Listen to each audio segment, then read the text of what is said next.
Most gardeners waste hundreds of dollars every spring on chemical fertilizers, colorful boxes, promising miracle blooms, and instant growth. But nature does not buy products, and it never has.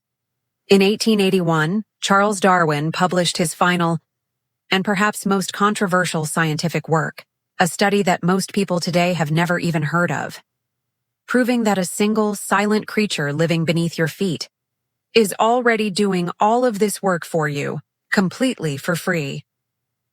Today, we uncover why modern science says Darwin was right, and more importantly, why this matters in your garden today, and how you can bring this free soil engineer into your garden. Even if you only grow in small terracotta pots, Darwin's 40-year obsession, the exact biology of worm castings, and a practical, no-cost roadmap to turn your backyard, or even your containers, into a magnet for these creatures, without spending a single penny.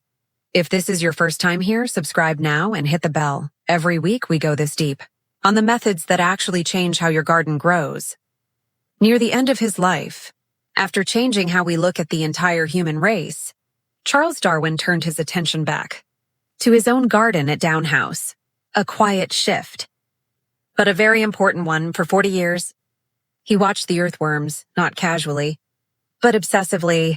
He and his sons even played the bassoon and held hot lanterns over pots at night, just to see how these tiny creatures responded to sound and light. His peers laughed at him. They could not understand it. They wondered why the world's greatest scientist was wasting his final years on a slimy, sightless garden pest. But in October 1881, just months before his death, he published his findings, and everything changed. He calculated that on a single acre of healthy land, earthworms move more than 10 tons of dry soil to the surface every single year, not over decades.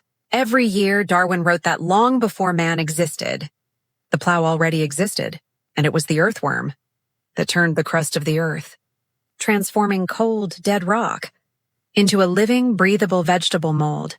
And almost no one talks about this today. Nature is patient. So are we today. Modern laboratory testing has finally caught up with Darwin's patience. And the numbers are staggering. When an earthworm consumes a single decaying leaf, or even a grain of sand, its internal digestive system acts as a highly advanced biological refinery. More advanced than most people realize. The material passes through its body and is excreted as worm castings.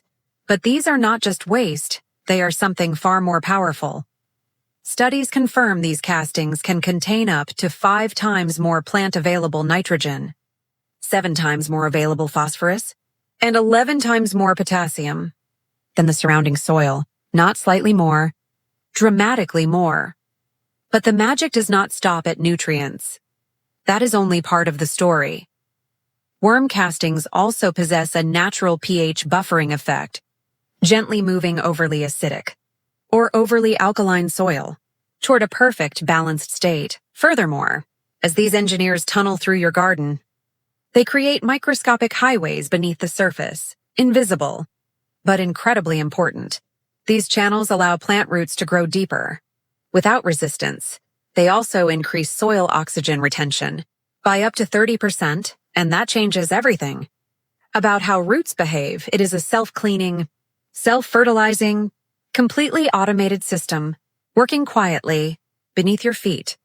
But if this system is free, why are so many modern gardens completely devoid of earthworms? The answer lies in what we put into our soil and what we continue to add year after year. When we apply synthetic, salt-based chemical fertilizers, we unintentionally disrupt the delicate balance that earthworms need to survive. These compounds alter the soil environment in ways that push worms deeper underground or drive them out completely. And once they leave, they rarely come back on their own. When the worms disappear, the soil loses its natural aeration. It becomes compacted, hard, and lifeless. Roots begin to suffocate. Water stops moving properly, and the gardener is forced to buy more chemical products. Just to keep plants alive, it becomes a cycle, a costly and damaging cycle. Now, Here is the part most garden channels never tell you. You do not need to buy a single worm, not one. You do not need expensive kits or complicated systems. In fact, I turned lifeless pots into worm-rich soil in under 30 days using nothing but simple kitchen scraps. Everything I am about to show you costs exactly nothing. To bring these soil engineers back, we simply need to create a home. They refuse to leave, even in container gardens. The roadmap is simple. 3 steps. No cost. First, embrace the no-dig method. Every time you aggressively turn your soil, you destroy the delicate tunnels and egg cocoons that worms have spent months building. Instead, leave the soil undisturbed. Let it settle. Let it live. Second, apply a consistent top layer of organic mulch. Earthworms feed from the surface, especially at night. They are drawn to old leaves, straw, and finished compost. By keeping the surface covered, you are not just protecting the soil, you are feeding the system, and that makes all the difference. Third, master moisture management. Worms breathe through their skin. They need a damp, but not waterlogged, environment in container pots. Ensure proper drainage, but also keep the surface cool. With a thick layer of mulch, if you build the right conditions, they will come even through the smallest openings, including the drainage holes at the bottom of your pots. For those who want to accelerate results, there is a simple heritage method, known as worm tea, often called liquid gold. Take 2 cups of pure worm castings, place them inside a cloth bag, and steep it in a bucket of water. For 24 hours, the water transforms into a rich, dark tonic filled with beneficial microbes. A living solution. Apply this liquid directly to your plants. Once every 2 weeks, over time, you will begin to notice changes. Deeper green leaves, stronger stems, better resistance to stress, and all of it, without a single chemical compound. Before you go, tell me in the comments, have you ever made worm tea? And what are your containers struggling with right now? I read every single one. Subscribe and share it with another gardener. Because this knowledge changes how you grow. It is teaching you.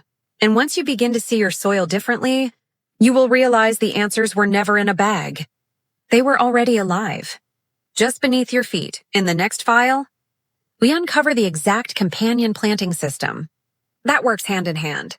With everything you learned today, I will see you there. Before you go, tell me in the comments.